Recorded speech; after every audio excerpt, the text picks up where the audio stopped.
कि यह जनमत के लिए प्रचारित हो सके कि जो हम कानून लाने जा रहे हैं उस कानून में अभी भी कोई संशोधन का गुंजाइश है तो हम इसका स्वागत करते हैं, ताकि विधानसभा में से जब यह कानून बने तो कानून से यह न लोगों को महसूस हो कि मेरे से राय लिए बिना यह कानून बनाया जा रहा है, जो कानून बनाने का मुख्य उद्देश्य है। ये ठीक है कि लंबे समय से कानून बनाने की प्रक्रिया में आम जनता को बाहर कर दिया गया है, विमर्श के सारे रास्ते बंद किए जा चुके हैं, यह एक हमारी विफलता है, उस पर एक अलग हम लोग कभी चर्चा करेंगे।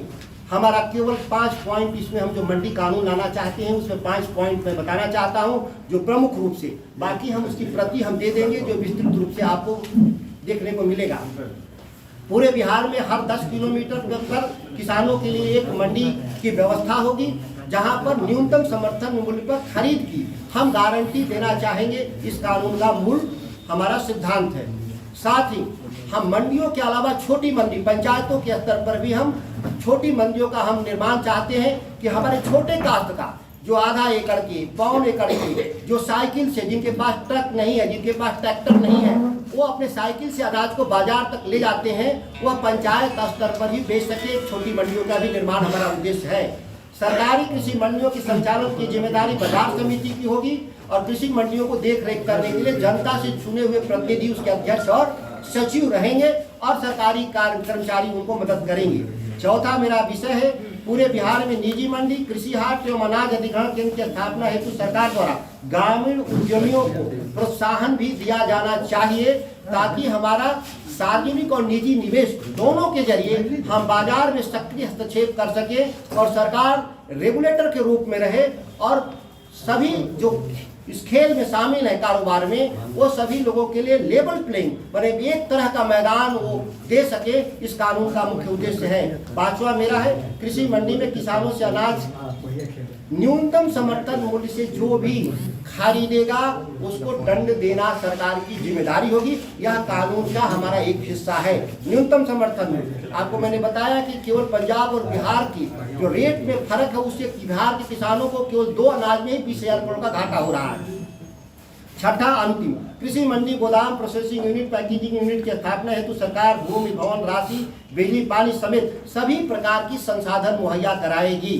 यही हमारा इस कानून का मुख्य उद्देश्य है और हम इसी सवालों को लेकर के हमने विधानसभा में निजी विधेयक प्रस्तुत मैं किया हूँ। मुझे पूरी उम्मीद है कि हमारे विधानसभा के अध्यक्ष के द्वारा इस बिल, मैंने प्रेस के ब्रीफिंग में यह बात मैंने स्पष्ट रूप से बताया है और मैंने नाम भी लिया है कि जो सरकार में होते हैं वही उसके लिए उत्तरदायी माने जाते हैं। सफलता के लिए भी और विफलता के लिए भी जो सत्ता में रहते हैं सर्वोच्च पद पर, वही इसके लिए उत्तरदायी माने जाते हैं। और उन्होंने विफलता को स्वीकार किया, तभी 2012 के कृषि रोडमैप में कहा कि हम मंडी व्यवस्था कायम करेंगे, उन्होंने स्वीकार किया। लेकिन 10 साल के बाद जो ठंडे वक्त में है, यह मैं बात करना चाहता हूँ। जो बिल आप लाना चाह रहे हैं किसके भरोसे, सरकार के भरोसे या विपक्ष के भरोसे? यह प्राइवेट बिल है। इसमें भारत के संविधान में साफ शब्दों में लिखा है कि बिल 2 तरह से पेश होंगे, एक सरकार बिल पेश करेगी और एक निजी बिल, प्राइवेट बिल भी पेश होगा। और दोनों ही सरकार के लोग हों या निजी, वह सदस्य विहार विधानसभा के सदस्यों के भरोसे ही बिल को लाते हैं, क्योंकि वही बहुमत से पास करते हैं। जो पुराना रिकॉर्ड रहा, आप लोग जब विपक्ष में थे तो आरोप लगा रहे थे कि विधानसभा अध्यक्ष लाने नहीं देते हैं प्राइवेट बिल को, तो क्या लग रहा है इस पर लाने देंगे? हमारी जानकारी में हम लोगों ने यह आरोप कभी नहीं लगाया, क्योंकि 44 साल बाद हम विधेयक प्राइवेट बिल लेके आ रहे हैं और मेरी जानकारी में अभी विधानसभा में 44 साल से पुराना कोई विधायक नहीं है।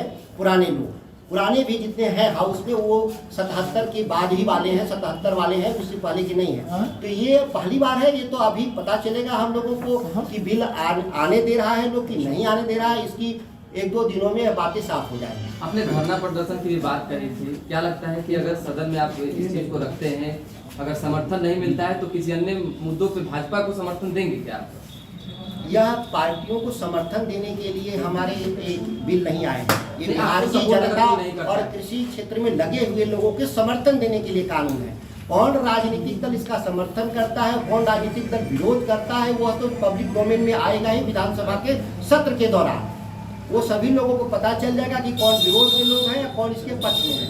जहाँ तक मेरी बात है, मैं जनमत के लिए पूरे बिहार का मैं दौरा शुरू कर रहा हूँ। कल मैं मोकामा जा रहा हूँ टाल में, मैं 9 तारीख को सीतामढ़ी रीगा जा रहा हूँ, और हम लगातार इन सवालों को लेकर के पूरे बिहार की यात्रा हम शुरू कर रहे हैं।